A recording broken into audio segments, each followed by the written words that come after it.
We're back with another episode of What You Talking About podcast. You're here today with your host, Scoob, and your girl, K-Rock, man. 2 episodes in one day. K-Rock missed the last one, though. Yeah, I had to work. Today we have with us another person from the Lakelands area, man. We're going to let you introduce yourself. I'm Hoot, here with Next Level. That's all? You ain't got nothing else to say? Nah, not yet. All right. But the first thing we want to get into is, like, who is Hoot? Like, who are you? Before we discuss Next Level. Okay. For as me, like, what you like? For as How you got to the started? youth. Like, some of how I got involved with what I got going on. Been doing this about 17 years, and I always tell people it chose me. People always say, well, you know, how you get into this, what made you start doing this?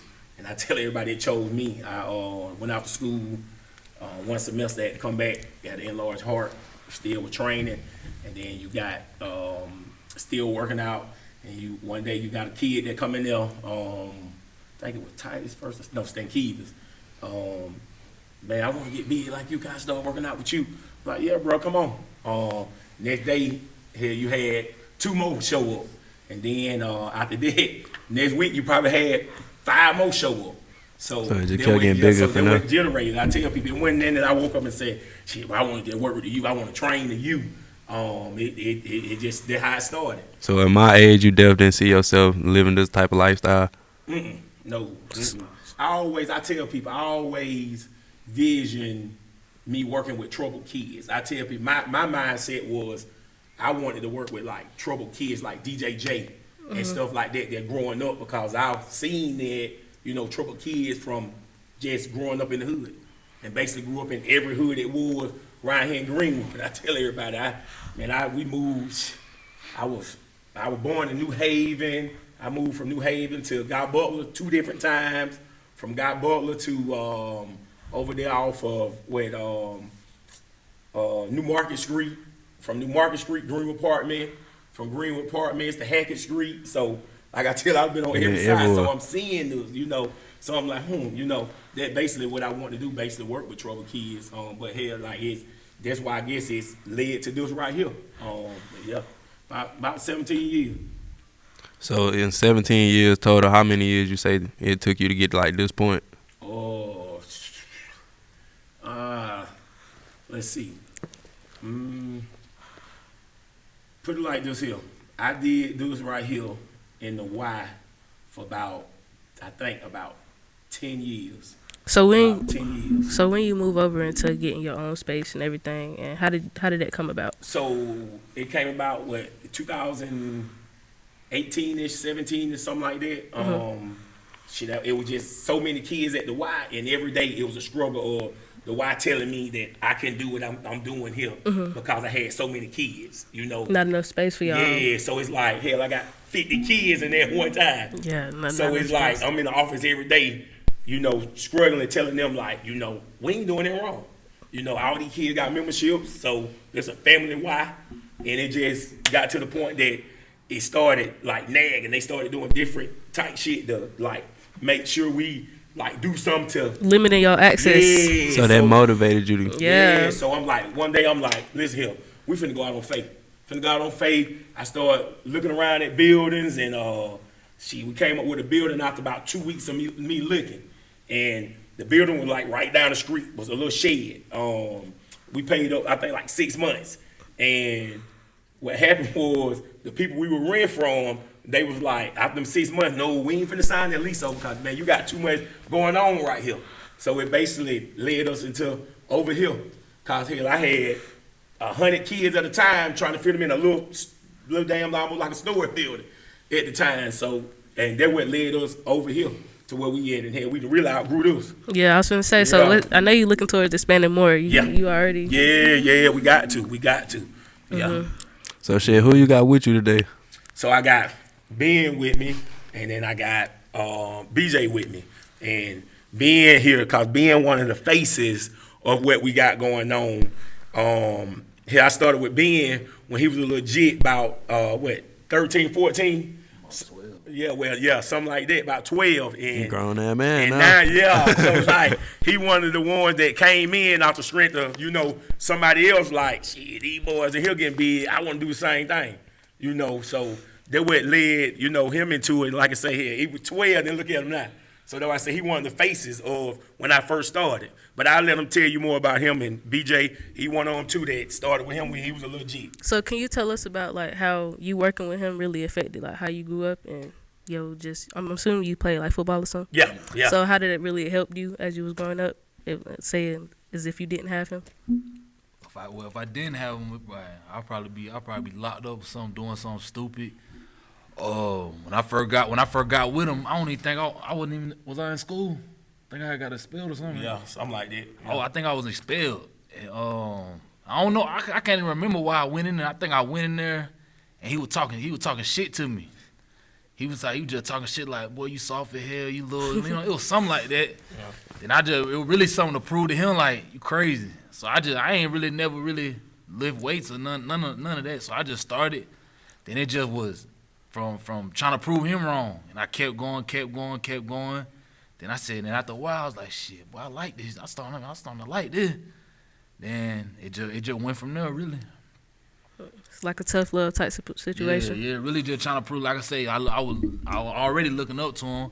Then I'm seeing like, okay, I could prove him wrong. Like, okay, you can lift these weights. I can't lift as much as you, but I could do the same amount of reps with a lower weight. And it just went from there. Like, then there was other guys in there that I was hanging with. They were like, man, you can't do this, man. You ain't built for this and then. And I just started. Keem, me and him was tight. He was already. No, I think was Keem already in there. Yeah. Keem was already in there. So it was really a point to prove. Yeah. From then on, really. Yeah, cause he was like he came in like one of the damn weak links like everybody else like already in like motherfuckers mess with them, pick on them and men like that. They're like you say, man, you can't do that, and he was one of the ones that like stuck with it and just really passed them in no time.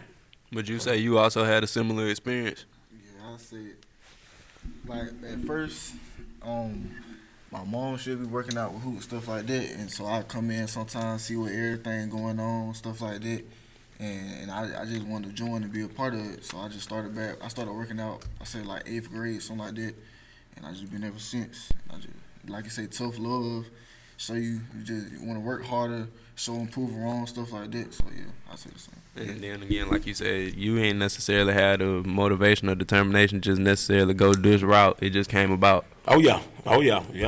It came about because it been like I say, when the kid coming in asking me, that kid, I'm like, my head, I ain't finna tell no kid no or let no kid down. And then went from hell, like me working out with them. Then one day, you got a kid say, shit, bro, I want to go to football camp. I ain't never been to a football camp. So I'm like, shit, all right, let's go. So, went from that to now we go to one football camp. Then, shit, kids know I'm taking them to camp. Then next thing I know, I got 10 kids finna go to camp. Then it went from that to now these college coaches, looking at these kids like, damn, boy, I know that felt good. Yeah, so then it go from now, you go to college coaches looking at them to now, then when they call them about them grades, it's like, oh, fuck. So it's like now I got to make sure they grades right, So it went from that to now it's me going to taking these kids home, going to feed these damn kids. So that's why I say that's where it developed into a big brother type like mentorship on that type of level there. Yeah. So, yeah, them grades play a big part. Yeah, major part, bro. So like I say, it go from these college coaches, they want them, but their grades ain't up to par. So now I got to make sure these grades up to par so they can go off to these schools. Yeah. So you see like your athletes like losing confidence in themselves. How you help them like know like you can do this, like you can grow as long as you put the work in? So it's and they hear it daily, man. Like it's a just making sure I remind them daily like what's in front of them, like daily what's in front of them, and then like I can you have that that gift that you can tell when one just about to veer off or one about to damn like lose his confidence, and they just I tell people it's just a gift I got. So now I know how to go to them and like all right, bro, like all right, like what's going on. Or I can tell when build life skills. Absolutely. I can tell when they about to veer off or shit like that. So I, pull them to the Get side. distracted and stuff. Yeah, or I hit them up like, bro, all right, what you got going on, bro? I see you out there, you looking crazy today, or I'm starting to see you, slacking off. Like, what you got going on? And then it goes back to when they say something, it's like, all right, you remember this? Or you remember when I told you this? Cause I always, when they come in, I always ask them they why. Like, why? Cause I tell them, I always ask them why. Why do you walk through them doors? Like, cause I never ask a kid that never can tell you, I never tell a kid to come in here. Never. People say I never recruited a kid to say, bro, you need to come in here. Like, you need to know they walk through them doors, and when they walk through them doors, I ask them, why are you here? Why are you here? Why are you here putting up with the torture, me talking shit to you day in and day out, being hard on you? You go to. Yeah. So like being hard on you, what's your why? What's your why? And when you tell me your why, then it gonna sit here because I don't forget nothing. You better ask them. I can tell them some shit I told them probably 10, 15 years ago that I can remember. And then I go back to when they about to veer off. Like, remember you told me what your why is now.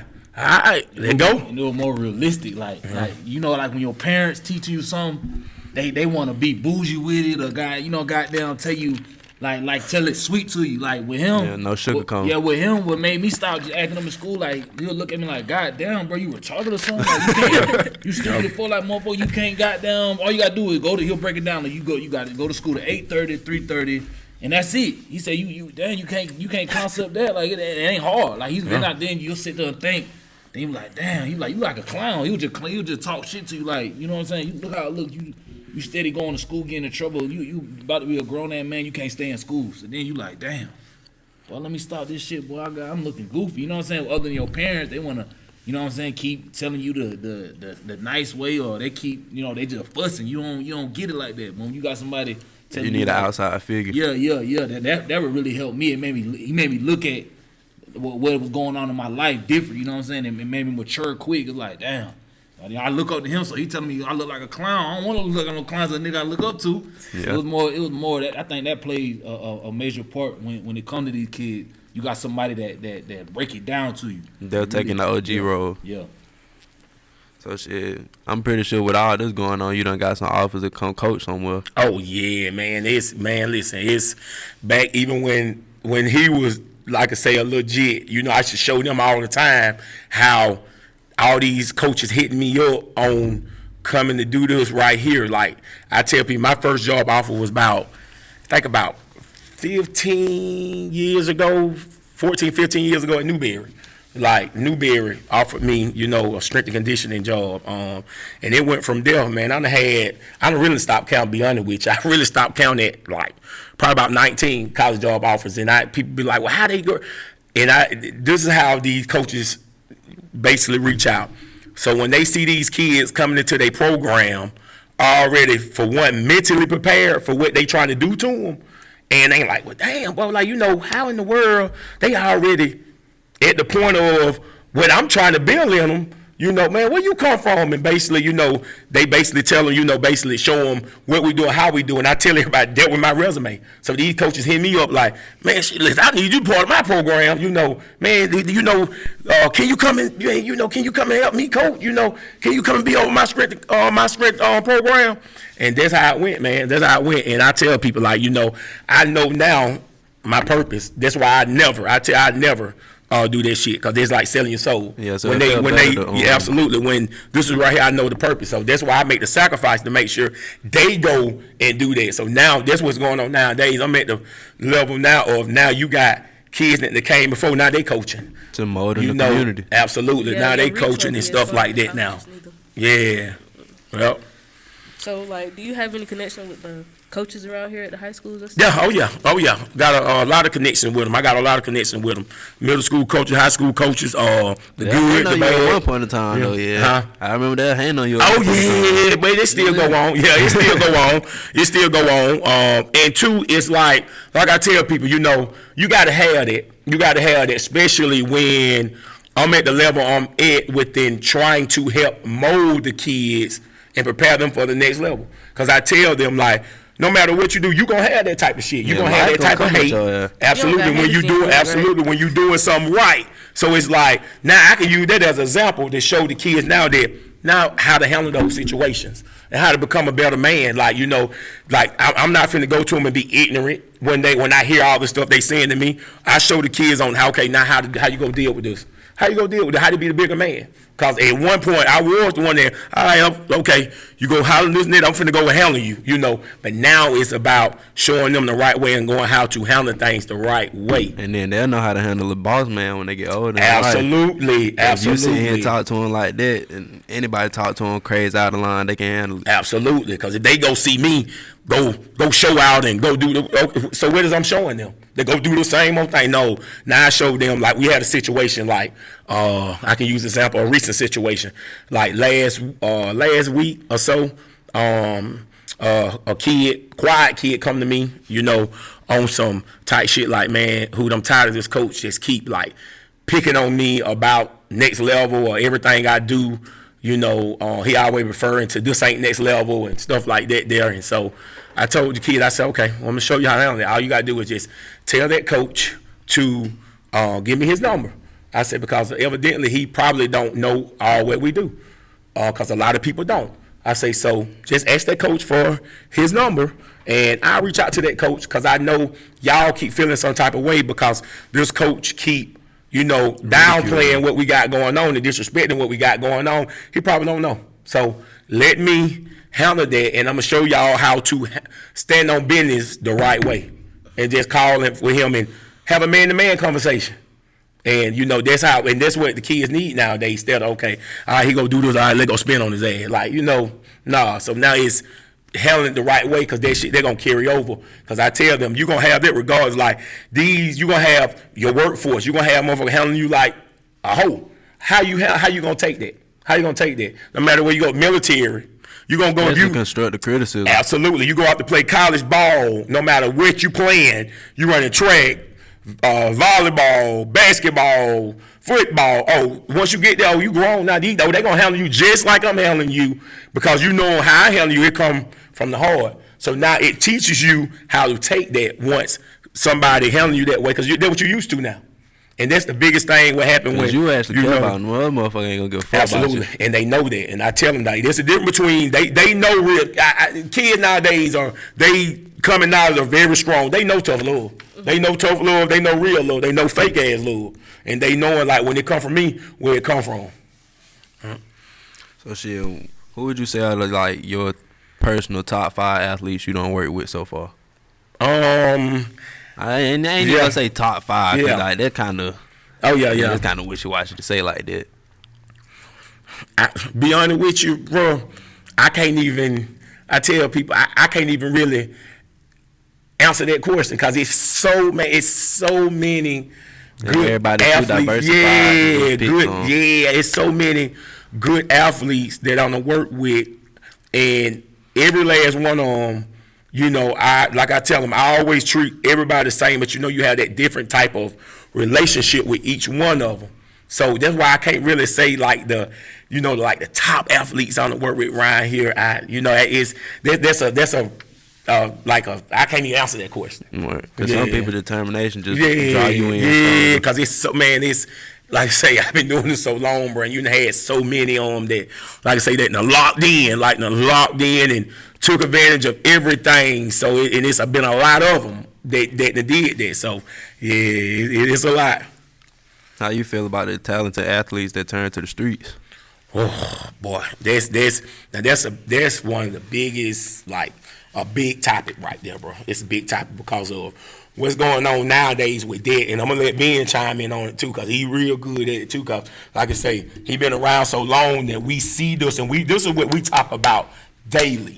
We talk about this shit here daily, and that one of the things that eat me alive, like, because that's where your top athletes at right now. Your top athletes right now is in the street because they fail to accept guidance.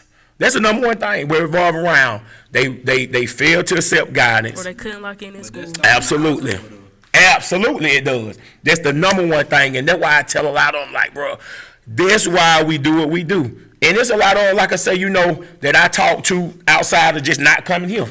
which is a lot of them know that. It's a lot of them, but that's the number one thing, bro, is that they fail to accept discipline. And you know, I'm hard. I tell people that my structure is real hard, and a lot of them don't want to come to me because of my structure.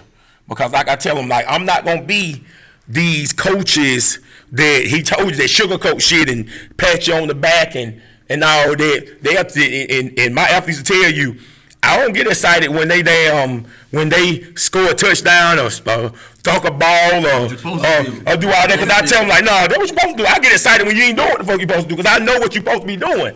So it's like, yeah, but that's the biggest struggle though, bro. That's a big struggle, man, with these kids nowadays, man. Like the top athletes in the streets, bro, because of they fail to accept guidance. But I'm gonna let them chime in on it, because I can talk about this shit all day. See, it didn't change. It didn't change like in a period of time from we were kids to these new ones. Especially because having social media. Yeah, social media that played too. But I ain't gonna lie, it's more. We had like people that our parents and other people around the community that backed them up. Yeah. And like if we didn't go, why the hell you ain't going? Why the hell you ain't what you doing? You know what I'm saying? So they was on our ass helping him. But now you got parents, they really, you can go, you don't have to go if you don't want to go. You ain't got that back end or the guardians pushing it. So now they really letting them do what they want to do. You got that firm structure. Yeah. So now it's like when he on their ass, they run from him because they ain't got no, the guardians ain't pushing. They're like, if you don't want to go, you ain't got to go. I done seen that a million times. Yeah. So when that changed, it just drastically changed. Like it's so many these last couple years, man. It's so many kids that was man, that straight dog. I'm talking about just pure athletes just was bred to play the sport. They just ran to the streets because they parent half of their parents is in the streets. So it's like, what else you really expect? You really can't really judge them, because it's like if when they leave the school, it's nothing but street. Me and my dad were having to talk. Matter of fact, we were having to talk today. Yeah. It ain't when you got him on their ass, and then like I said, when the guardians ain't on their ass, and it's a really lost cause, and them kids gotta decide themselves to make that decision to come here. Yeah, and it's the structure. Like I say, nowadays my structure is too hard for the parents, and that's the biggest thing we dealing with nowadays. Like it used to be, like I say, when they was coming up, is the parents know how hard my structure is, and that's why they got them in here. Now is the parents feel like, okay, because if they kid late, I shouldn't be on their ass because they late. I should still let them, participate. No, they know the structure of, if you late, I got to know you late. And you got to let me know beforehand. They know when you walk in the door, you got to let me know 5-10 minutes before you get here. Absolutely. And if you can't make it on a mandatory day, you got to let me know. Or your parents got to let me know that you can't make it. And if you can't make it, then that's fine. You'll hit me up. Because of kids, like I say, lacking of communication is the biggest thing nowadays. And so now you get to when they say, for instance, if they know they got to come here on a Tuesday and they don't show up, I ain't heard from their parents, I ain't heard from them, and they come here on a Thursday and they walk in, I'm like, bro, what the hell you want Tuesday? Like, I ain't heard from you, bro. Like, you can't participate today. Then now you'll get parents, they tell them, bro, I go out there crying to their mom and daddy, man, I can't work out today, he won't let me work out because I ain't showed there. Then the parent hit me up, man, what's going on? Why my kid can't work out? Man, we just couldn't make it. Okay, you know what you signed up for. Well, don't have me wasting my damn gas because all of them, like, that's crazy. You get mad at me for trying to help you better your child, to prepare them for the next level of life. That's the same thing with the coaches. Like, I can't believe they don't appreciate like the kids getting extra help outside of school and outside of practice. It's control. It's control. It's control. They feel like they feel like if I ain't got the full control, then nah, dude, that's what it is. I ain't gonna count like in Asheville, like we done seen it. Like it's been coaches there that hold back talented athletes. Oh yeah, and that's all around. And like I say, that's with me. That's why they so pissed off when kid come in here, because of now they can't fully control them on the way that they've been doing, because they knowing now I got ties with all these coaches now, and they knowing now that the level we on in the years we've been doing this, now a lot of our kids are coaching college ball now. A lot of our kids are coaching in high schools now. So now we got ties to all these colleges that's around here. So now they knowing that, okay, if you try to hold this kid back or you don't tell this kid this information, They got somebody else. absolutely that we knowing this information now. So that's what it's all about. It ain't like I tell kids, it get deeper. It get way deeper than them not want y'all over here. It's if they can't control, then they lost. If they ain't got control, then they lost now.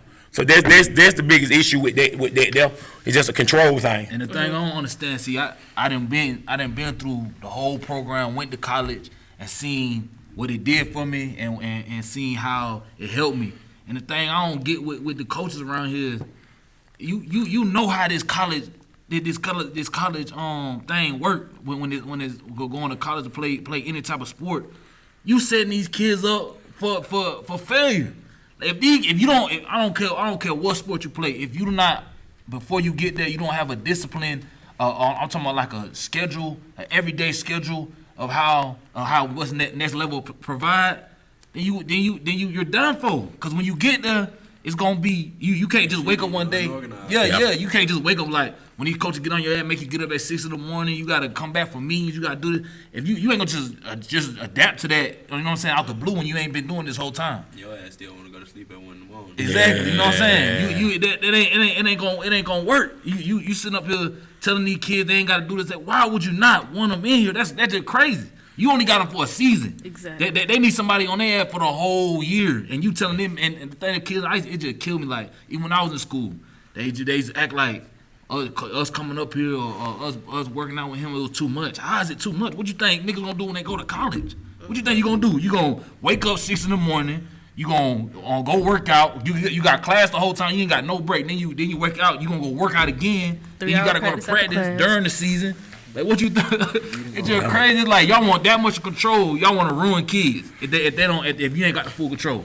And that's the number one thing when people ask me, that kids that like when they go off to school, what's the biggest struggle? I said and why they come home, what's the struggle? I say the biggest struggle is because of they wasn't used to it. They didn't have that type of structure before they left, so they didn't know how to handle it. That's why I tell people we usually send between all around athletes, we usually send off between 15 to 20 kids a year. Out of 15, 20 kids a year, and I've been doing this, I can say about 16, 17 years. I done had, I think about in that length of time, 2 athletes come back home. One was, he got with his buddies was just pushing him when he was up there to basically come back to be with them, to do what they had to do, to be in the streets. And then the other one was he flunked out. But when he flunked out, Daddy called me, and it'd been years ago. Daddy called me when the coaches called him to come get him. It's all right, we'll go up there. He thought we came up there to watch him practice. No, we coming to get your motherfucking ass. And I'm telling you, when he came back, he had to be with me and he wanted to, that whole semester that he took off, 2 or 3 days, I'll never forget, 2 or 3 days. When he went back to school that following year, he became All-American. See, that's all he did. If you don't want it yourself, it ain't no point in wasting other people's time. Yeah. Person like who need life for real. But with all that being said, what was your upbringing like? My upbringing, bro, like I tell everybody, man, it was my movie. Life, damn movie, man. We just had an interview with Zay before we came here. Zay say, "Goddamn, ask Hoot about them streets." Yeah, that's what I'm saying, bro. Like it was that's why I tell you, my life was like a movie, bro, and it revolved around basically what I do today. That's why I tell everybody, bro, I would take back not nothing because of there was God's plan today and what He put me through. Like I say, that's why when I was born, basically, I didn't supposed to make it. Had emergency surgery when I was born preemie. I tell everybody, my mama thought I was a monster in her stomach. Tell everybody that she say from the time I developed at 4 months, at 4 months, I didn't stop moving. I did not stop moving. And people think I'm a joke when I say that. I'm just damn trolling when I say that. But I said, Mom, tell these people you thought I was a monster, because I have the same energy now. That's why I go the way I go when I first developed. So I was born preemie, 7 months, right at 7 months. No 7 months, no 1 day, no now. I was born 3 pounds. Tell everybody that. And basically, like I say, emergency surgery. I was on a heart machine for about 2 years. I didn't know all this. Well, I knew somewhat, but I didn't know the heart problem I had until I got to like middle school. They didn't let me play middle school ball but 1 year because you got to have full physicals. Happened to me too. Yeah, when you go there. So I'm like, okay. I didn't even know this. Like, I didn't know this. And my mom was like, well, yeah, they told me you would grow out of it. You was on a heart machine for 2 years. Yeah, and all that. I'm saying, what? So then, once I get to high school, basically almost the same thing here. It's like, okay, now you got half of physicals. They used to call the head coach in there every year to tell them about the heart problem I had or they heard, and I had to follow up with my family doctor the following week or the following day or something. But if he clear me now, then I get to play. Every year I was scared I was going to get to play. Every year they cleared me because of him. He told me, yeah, we'll clear, we'll follow up. Never him. I always have to go to my family doctor, because if I went to urgent care or someone like that, Yeah. I'd get a goddamn. Yep. And that what happened. Listen, it never happened. Then when I'm trying to go off to college, bam, that come up again. You know, you got an enlarged heart. You ain't know this. You played all in high school. I'm like, yeah, but that's it. I didn't know if that's serious until then. And they basically telling me then, man, I had to do that. And, bro, I had to damn lose. First, I lost about 50 pounds, you know, to take the stress off. Mm-hmm. Then went back to the doctor. Say, nah, you know, we can't risk that. Can't risk that. So I'm like, damn, I'm losing another 30 pounds. By that time, it's time for me to go to school. They let me go that semester, but telling me, you know, we're gonna continue the process. I had to be on the heart monitor and all that. Went that semester, at the end of the semester, they were like, well, nah, too much pressure, man. We can't risk it. You know, this, and the third. I'm like, damn. Come back. Had to come back home. Kept working out. Got a job. Turned to the streets because I'm out of it. Like all I know is football. So turned to the streets. Ran the street for a minute. Got shot. Everything. That woke me up. Had my child. Then when I had my child, and that there alone, I knew then that, boy, this shit ain't for you. Get right, Hoot. Like, you know, sometimes you got to have them reality checks. And that gave me a reality check. That gave me a reality check. I was telling them then, like, bro, that shit that gave me a reality check. And from that day forward, bro, that's when I moved on. And like I say, that's when shit started opening up. And I say this to say, that's why everything I went through, it revolved around the day. So now I can relate to any type of situation it is, because I tell you, like, I done went through so much, and they're just like 5% of just a quick breakdown on how shit went. But yeah, that shit there. And like I say, once I got out of them streets, bro, it was basically, that's when everything started opening up. Because like I say, it's amazing how it went, because I still training, still working with kids and shit like that. Even one of them that I'm still wrestling with the streets, but still training them. So I'm like, it's a tug of war. The day I got shot, that was like, boom, come on, because my child woke up out of sleep, like, didn't even know, like, and then my old lady was like, she didn't answer the phone because she knew something happened, because how my child jumped up out of sleep. So how she felt that, I'm like, boy, what the fuck you doing? Ain't no way. And then my mama walked through the hospital room, her eye with that color there, or that. I'm like, oh fuck no, ain't no way I can be doing it right here. And that point on, but I had to damn, and it was hard. I tell people how I was in there. Man, listen here. And if I can do it, man, anybody can get out of there. I'm telling you. Because I have people now. Don't want to. Absolutely. That's it. And I have people now, bro, that knew how deep I was in there. Like, bro, how did you do it? Like, man, and they still in there. They like, bro, I hope I can do that one day, bro, and my past don't hunt me. And I'm like, bro, no, because if mine ain't, I can promise you, you're one, because you know all I did and the evil I did. Like, so, yeah. But like you say, shit, it started at home and got you say, goddamn, like parents, teachers, and everybody just get more involved, it can happen less with the kids now. Yeah, but see, like you say, if parents and teachers get more involved and coaches and so forth, so because of when people say that it takes a fucking village, bro, it takes a village. It's true because of if the parents can connect with the teachers and the teachers connect with the coaches and the coaches connect with leaders in the community because of they know that they can't connect with that type of kid. You can't relate to that type of kid. Now go get resources. And when everybody linking together, now you don't work magic. Because I tell people, man, kids, you got to think kids are kids for a reason. They ain't developed yet up here. So, and a lot of kids, bro, people don't believe it. I say, especially young men. Young men thrive for basically constructive discipline. They try to act like they don't. But I tell you, man, I hadn't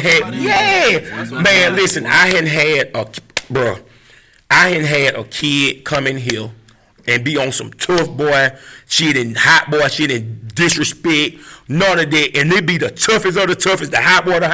When they come in here, I tell people, them are the most respectful kids. Them most respectful kids, they come in here, yes sir, who? No sir, who?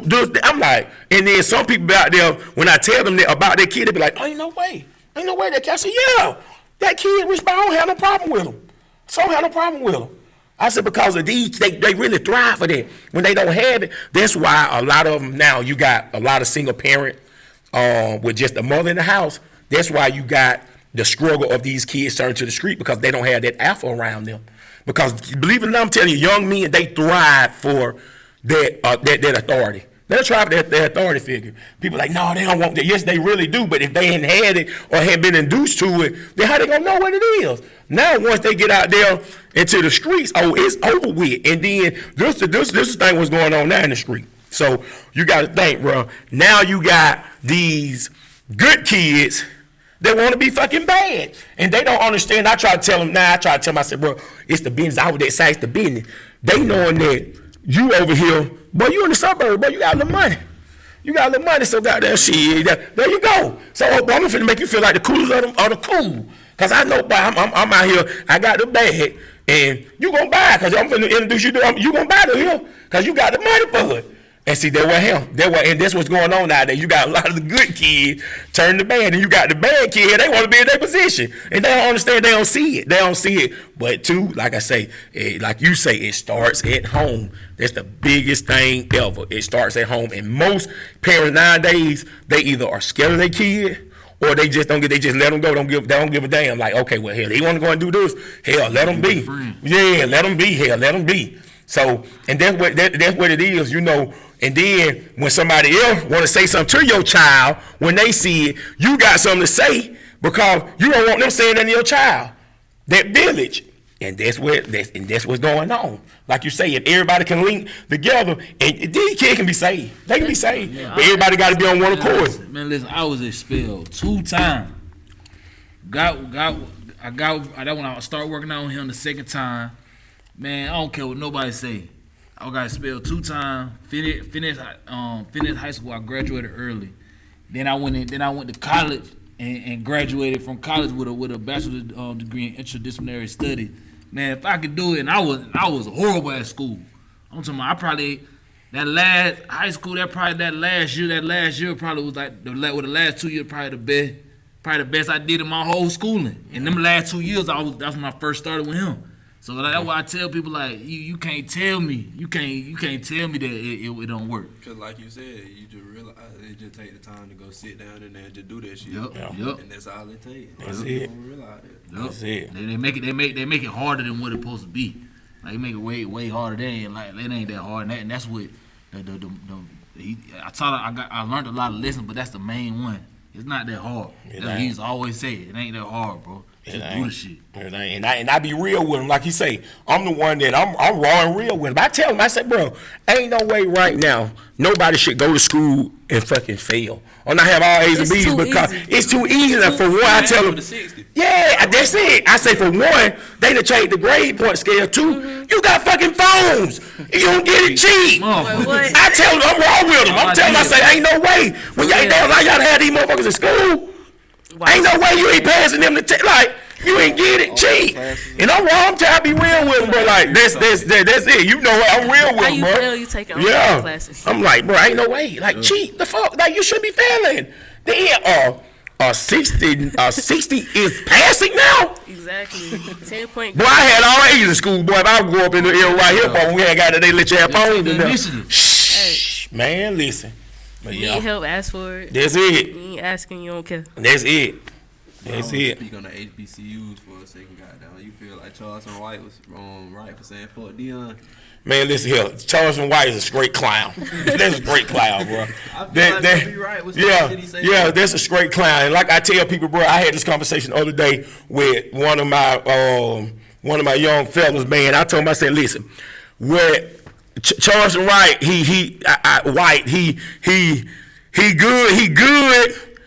He right and wrong. I tell people that he right and wrong. You know, a lot of shit that I respect him because you know he one of the motherfuckers that doing shit what motherfuckers was scared of doing.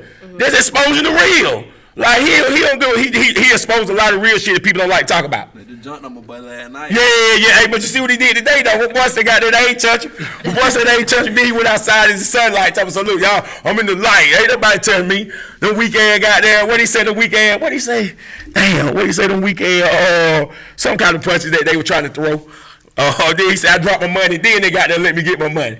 But yeah, he Charleston White, boy, he got that. Like I say, he just exposed the real, bro. Like he exposed the real. Like some shit I respect him for. Some shit I don't. You know, some shit he shouldn't say. You know, but like I say again, yeah, he just exposed the real that a lot of motherfuckers just scared to speak on. He ain't scared to speak on. And then too, it's all to it. He done said it before, bro. It's all a fucking game. This shit is all a game, like he say, cause he say he talk shit and do shit, cause he know the celebrities gonna goddamn come back with him. He say, and now when they come back, now they just building his platform. I just seen the other day he posted got his platform 2 million, and he making most of that shit off social media. Literally. So that's why he do what he do. So it's crazy. It's a business. So that's why I say I respect some of the shit. You know, he's saying the shit basically cause he a comedian. He's just an exposure ass comedian. That's all. And with that being said, this has been another episode of What You Talking About. Thank you for coming. Oh yeah. Appreciate it. Oh yeah, appreciate y'all. This is a good episode. She closed it out for me. I was finna keep going on. Didn't they tell us to wrap it up? Oh, I wasn't paying attention. I ain't give a You damn. tell us to wrap it up? You did? What do hair? What's y'all doing? Well, shoot. I have a question then. Oh yeah. You have a lot of female athletes come through here? A lot now. It's building now. For one, a lot of females were scared at first because of, like I say, how hard I am and this what I am. But now a lot of females, they seen that ones that came through. Man, the ones that came through, they really put on. Like they really put on because they are around these dogs. And I always use one of the young ladies, for example. She went off to school because she went off to school was a volleyball player. She came home her first summer from playing volleyball with these athletes trained, and we athlete went back to school. How she moved, damn lacrosse coach hit her up and like, "Damn, you may need to play lacrosse." She went and became the face of lacrosse in her school. Then she went to school for free. That's great. You know, we don't really know nothing about lacrosse around here. But I played a lot of sports in high school, and I didn't really like grow up around here. But if I did, I definitely would appreciate it to come here. Cause you really care about your athletes. Oh yeah, for sure. But shit, like K-Rock said, this has been another episode of What You Talking About podcast. We out of here, man. Oh yeah. Oh yeah. Oh yeah. I'm glad I ain't turned that damn heat on.